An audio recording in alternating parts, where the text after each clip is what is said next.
everybody. Welcome to Mental Health Monday for May 4th, Monday, May 4th. It's May, the lusty month of May, even though we can't touch each other. And I've got a bunch of updates for you. The United States grades on social distancing success have come out, and Vermont rated a B-, which is number 2 behind Nevada, which rated a B+. So go Vermont. Vermont apparently is also the 4th best in the nation in the growth rate of new infections and diminishing the growth rate of new infections, and that's measured by how long it takes for the number of COVID-19 cases to double. And in this model, Vermont is doubling every 84 days, which is great. And at the beginning of April, it was 7.5 days. So the social distancing measures and everything else we've been doing are definitely taking effect. Governor Phil Scott announced the next incremental step forward in getting Vermonters back to work with a focus on construction and manufacturing. Restaurants and hospitality, on the other hand, might be the last to open, and that's partly because the infection rates in Massachusetts and New York are still very high. And Governor Scott is concerned about the opening of those industries attracting people from out of state, trying to keep things a little bit contained. So if you're working in restaurant and hospitality, hang in there. And don't open your Airbnb yet. Spring turkey hunting season opened on Friday, and this past weekend would have been Vermont's Green Up Day, which is one of my favorite Vermont holidays. So go ahead and pick up roadside trash anyway. I've been seeing plenty. And I found my ultimate grossest roadside trash pickup ever, which was a pop bottle full of tobacco spit. So that was a winner. Let's put that on a shelf. So know that things can get manky. In the Heady, Vermont world, all of the programming from our Zoom-based Women in Cannabis Summit is now edited and available on demand. You can just go to womeninCannabis.headyvermont.com. It's $5 for Heady Vermont members, $20 for the general public. As for Mental Health Monday, you will see I'm in a different locale in my house today, and it's just me today because Mark overdid it yesterday. He was doing a big construction project on the screened-in porch that got started last year and is ramping up again, but he's not feeling so great today. I think he overdid it on the urethane. Speaking of which, also in Charlotte, where I live, there's a bear making the rounds of people's garbage cans. So, and ours got tipped over. I ran into a neighbor. Apparently this bear has been moving about Charlotte, Heinsberg area with a great deal of rapidity and vast geographic range. So those of you living in the Charlotte, Heinsberg area, if you've got garbage cans outside, make sure you fasten them with whatever a bear might not be able to open, which I guess would be a combination lock. So with regard to mental health, I have a few things for you. First of all, I have been, I'm just going to have this in hand. I have been reading this book, Home Baked by Alia Voles. Her mom, Merity, was the brownie queen of San Francisco. And in fact, she ran Sticky Fingers brownies. And in fact, the subtitle on the book, which I love, is My Mom, Marijuana, and the Stoning of San Francisco. I'm about halfway through right now, and I'm going to be writing a review for the Heady Vermont website once it's done. But I have to say that for positive mental health experience, this book is great. Ali is a fantastic storyteller, and it's extremely entertaining to hear about the 70s in San Francisco and how Merity managed to become a hippie brownie entrepreneur. She's fantastic. So highly recommend this book. Another more directly mental health thing that I wanted to bring up, that I would have brought up with Mark, but we talked about it ahead of time, so I've got his messaging for you all. I had a text from a friend of mine over the weekend, and her neighbor was having a party outside with at least 9 kids and 7 adults, and no social distancing, whatever. No one was wearing masks. They were sharing food off the same table. They were interacting as per normal life. And my friend was really pissed about it. She thought with all of the sacrifices that so many people are making, all of the people who are putting themselves at risk to care for others, that her neighbors were being short-sighted, and the whole thing was just really unfair. And that's I think, a very legitimate response given what's going on right now. And I ran it all past Mark, who had a threefold response. One is the reminder that people are usually doing the best they can. And even if it looks to you like they're falling short, there's no knowing what's going on in someone else's life. And certainly with that household having that party, there's no sense of what was going on in that household, what personal risks they were calculating, what benefits they were calculating with the desire and the decision to have this party. So there's always so much more going on than any of us really know. So it's worth taking that into account and trying to gin up our compassion as best we can. The second thing he said was that the neighbor's party wasn't actually putting my friend in any danger. She wasn't invited, nor her kids. And so the emotional ride that she was taking over this party was about something that didn't actually have any direct bearing on her life.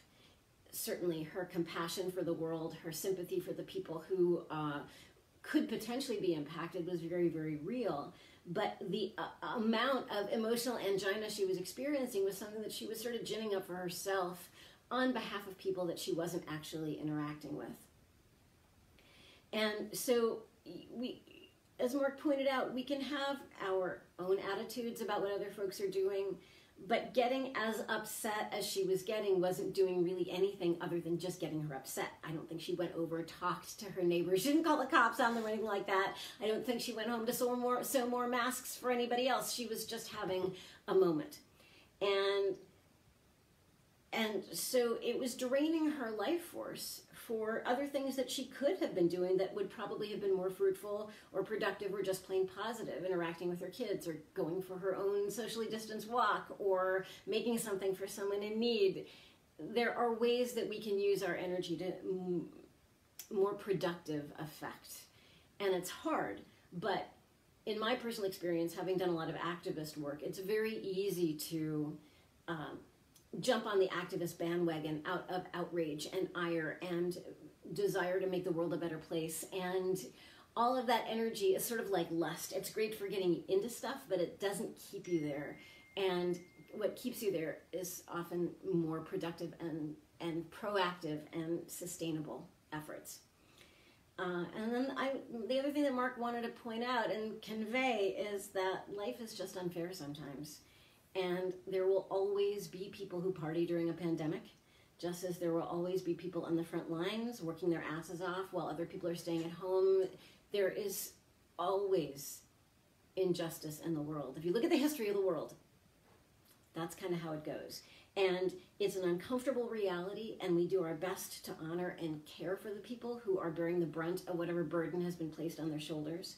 We do our best to build equity and work for justice in our systems, but the truth is that unfair is always going to be there. And so we have to find a way to work with it that in a way that doesn't drain us, which is where my last bit for today comes in, absent Mark.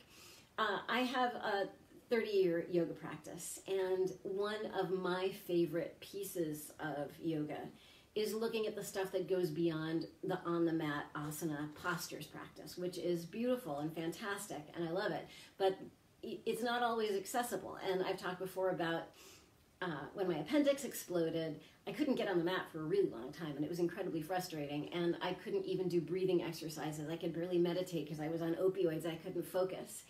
And there are pieces of the yoga puzzle which have to do with internal practices and attitudes, and one of them is an attitude of contentment and accepting current reality. And I realized, okay, so sometimes you can get on the mat, sometimes you can do handstands and put your foot behind your head, and sometimes all you can do is practice contentment in the face of adversity.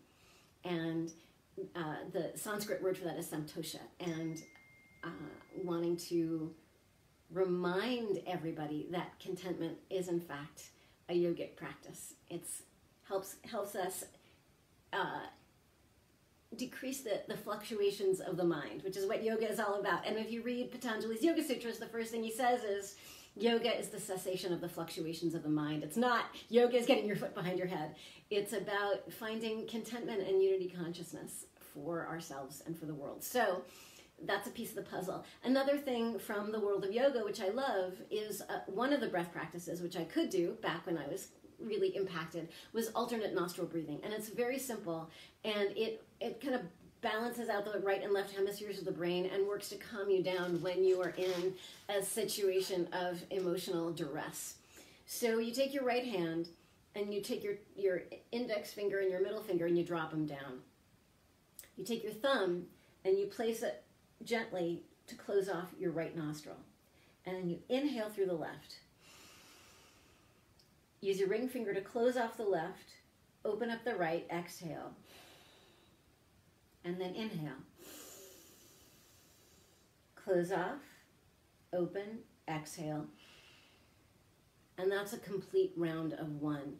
And you can do that 5, 10, 15, 20 times and focus on the long, steady inhale, close off, long, steady exhale, inhale, close off, exhale.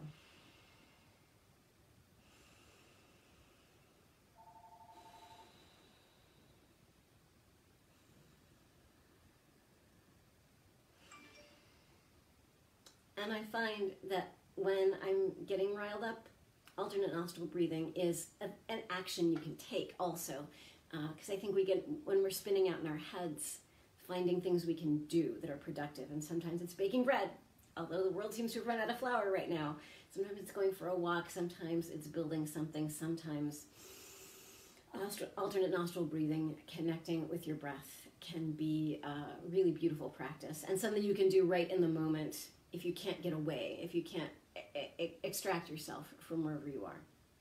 So that's our short, slightly truncated, markless Mental Health Monday for today. Again, if you have any questions, ideas, concerns, stuff you want us to talk about, you can email info@headyvermont.com. We've got a COVID-19 resources page on the website, and we are here to help out with whatever we absolutely can. So have a beautiful Monday. Hope it gets warmer again because the weekend was fantastic. There was definitely naked sunbathing on the lawn over at our house, and wishing you all the absolute best.